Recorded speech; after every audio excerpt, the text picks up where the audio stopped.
La leyenda del Dorado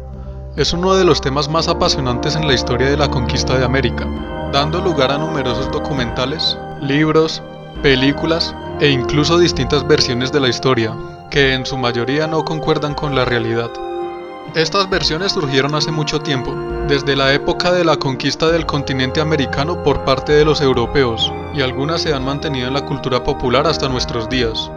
En estas versiones, se cuenta que la leyenda del Dorado surge a partir de la búsqueda emprendida por los conquistadores españoles en territorios ocupados por las culturas indígenas más avanzadas del continente, como Mesoamérica y la cordillera de los Andes.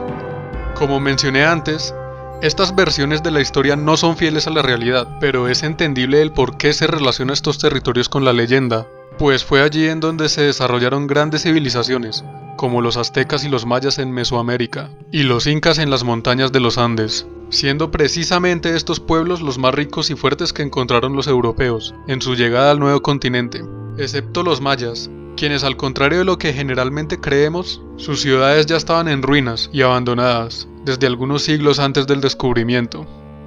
Entonces, es normal que se relacione al mítico reino del Dorado con estas culturas, tan ricas que incluso llegaron a formar grandes imperios, sometiendo a otras poblaciones. Otros situaron el origen de la leyenda en la selva amazónica, basados en el hecho de que algunas expediciones fueron emprendidas por los españoles en esta zona, creyendo que el Dorado debía encontrarse en algún lugar recóndito e inaccesible, y era la jungla el área que mejor reunía tales condiciones. Por supuesto, estas expediciones fracasaron,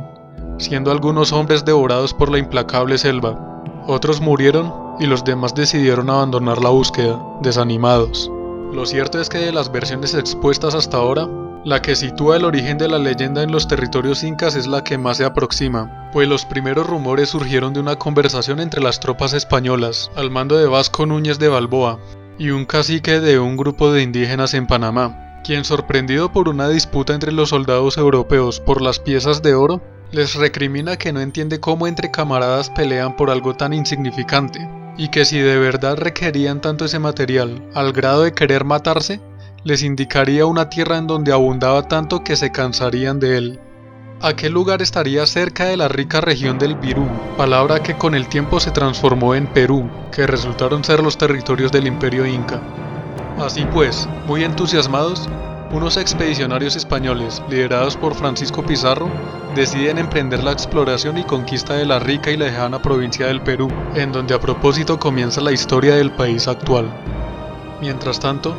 a la ya entonces fundada ciudad de Santa Marta, en Colombia, llegaron los rumores de las actividades de Pizarro, rumores que tomaron fuerza con las muestras enviadas por este a Carlos V, el entonces rey de España, a medida que avanzaba en la conquista del Imperio Inca. Es por ello que en Santo Domingo, hoy capital de la República Dominicana, y que en ese entonces hacía las veces de capital de España en América, se da la orden para que desde Santa Marta se hagan exploraciones hacia el sur, con el fin de adelantarse a los planes de Pizarro. Sin embargo, muchos de estos intentos fracasaron, debido al desconocimiento de la geografía local y por la resistencia de pueblos nativos como los taironas, y no fue sino hasta en 1535 que desde Santa Marta se inicia una exploración grande, bien planeada y con los recursos y soldados suficientes para enfrentar cualquier adversidad. Esta exploración fue encomendada al teniente Gonzalo Jiménez de Quesada, quien decide seguir el curso del río Magdalena hacia el sur, con el fin de encontrar el tan anhelado pueblo repleto de oro. Siguiendo esta ruta descubrió que mientras más avanzaban, más abundante y barata era la sal, y al preguntarle sobre este hecho a las tribus de la zona, estas le respondieron que las minas de sal se ubicaban varias tierras más hacia el sur, en los dominios de un poderoso y rico gobernante. Por otra parte, mientras continuaba la conquista del Perú, el capitán Pizarro ordena a uno de sus subordinados, Sebastián de Belalcázar, emprender la exploración de las áreas al norte del Imperio Inca. Entonces Belalcázar recorre los paisajes del actual Ecuador, y en algún punto un nativo prisionero de guerra le dice que viene de una región denominada Cundinamarca, hoy conocida como Cundinamarca, en el centro de Colombia. También le mencionó que años antes allí su pueblo perdió una gran batalla frente a otro más grande y poderoso, cuyo rey era conocido por sumergirse en una laguna con el cuerpo cubierto en polvo de oro, para ofrendar a sus dioses. Es así como Belalcázar, movido por su codicia y deseos de independizarse de Pizarro, toma rumbo hacia el interior de la actual Colombia en búsqueda del Reino del Dorado, siendo este el momento en que se da origen al nombre como tal de la leyenda. Hubo otra importante expedición, además de las ya relatadas, y cuyo transcurso está ligado a la historia de Venezuela. Se trata de las exploraciones hechas por el descubridor alemán al servicio de la corona española, Nicolás de Federmann. Años antes de esta aventura, el rey Carlos V había asignado la gobernación de Venezuela a unos banqueros alemanes, los Welser de Augsburgo, quienes tantearon el terreno a su cargo patrocinando varias exploraciones a lo largo del río Orinoco, las cuales no dieron mayores resultados, hasta que en 1534 encargan a Federmann la búsqueda del dichoso paraíso del oro, que debía situarse siguiendo la ruta hacia el ya famoso Virú o Perú, que por aquel tiempo seguía siendo explorado y conquistado por Pizarro. Federmann y sus tropas parten desde el territorio venezolano e intentan rodear la cordillera oriental colombiana, creyendo que es un monte aislado, como la Sierra Nevada de Santa Marta, pero se dan cuenta que esta cadena montañosa sigue un trayecto bastante largo. Ni se imaginaban que terminaba en el cono sur del continente. Es precisamente por esta razón que muchas expediciones desde Venezuela fracasaron, pero a la altura del río Guaviare, Federmann obtiene de los nativos de la zona una valiosa información. El oro que traían consigo lo obtenían del otro lado de la cordillera, es decir, de la parte derecha de ella, y no por la izquierda, como lo habían intentado todos hasta ahora. Hagamos un repaso.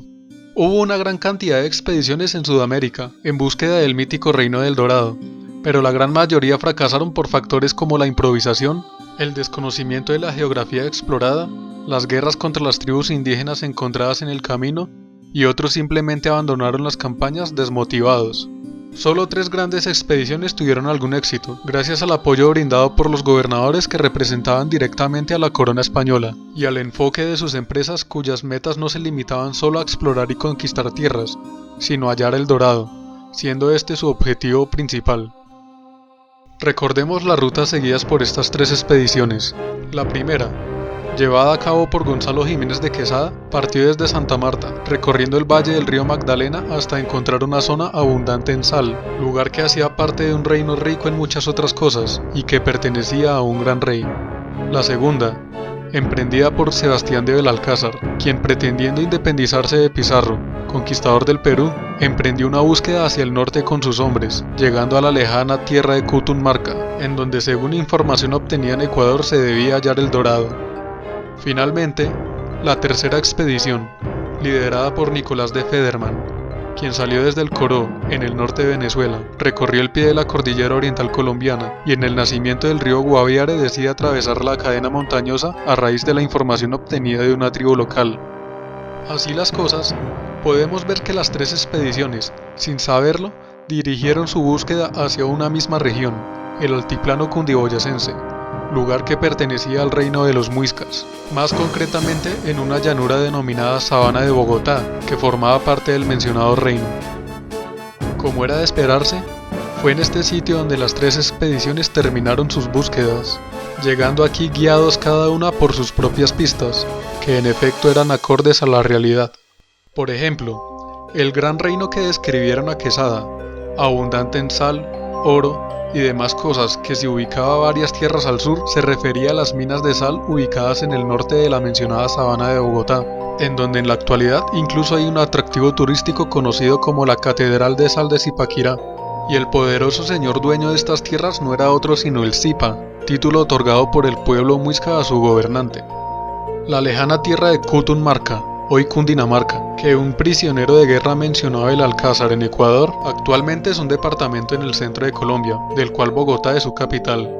El rey que se cubría en polvo de oro era el mismísimo Zipa, y la laguna en la que se sumergía era la de Guatavita, ubicada en un municipio del mismo nombre a 57 kilómetros de Bogotá.